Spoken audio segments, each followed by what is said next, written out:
সুপ্রভাত আমার সকল বন্ধুরা। সকালবেলায় বাসি কাজকর্ম সেরে নেওয়ার পর ফ্রেশ হয়ে এসে স্কিন কেয়ার করে নিলাম।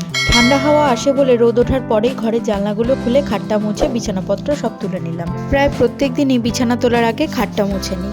রাস্তার ধারের ঘর, একদিন ফার্নিচার না মুছলে ধুলোর পুরো চর পড়ে যায়। এরপর যেগুলো কাচবো সেগুলো গামলার মধ্যে নিয়ে পেছনের কলপারে রেখে এলাম।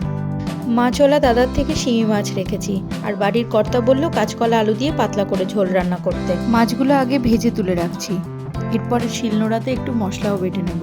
ওই তেলে জিরে ফোড়ন দিয়ে আলুগুলো ভাজতে বসিয়ে দিলাম, আর এইদিকে মশলাটাও বাটতে শুরু করে দিলাম। অল্প একটু মশলা মিক্সিতে ভালো বাটা যায় না, তাই হাতেই বেটে নিই। এরপর ভালো করে মশলা কষিয়ে অনেকটা পরিমাণ মতো গরম জল দিয়ে ভালো করে ফুটিয়ে নিলেই রেডি কাঁচকলা আলু দিয়ে শিঙি মাছের পাতলা ঝোল।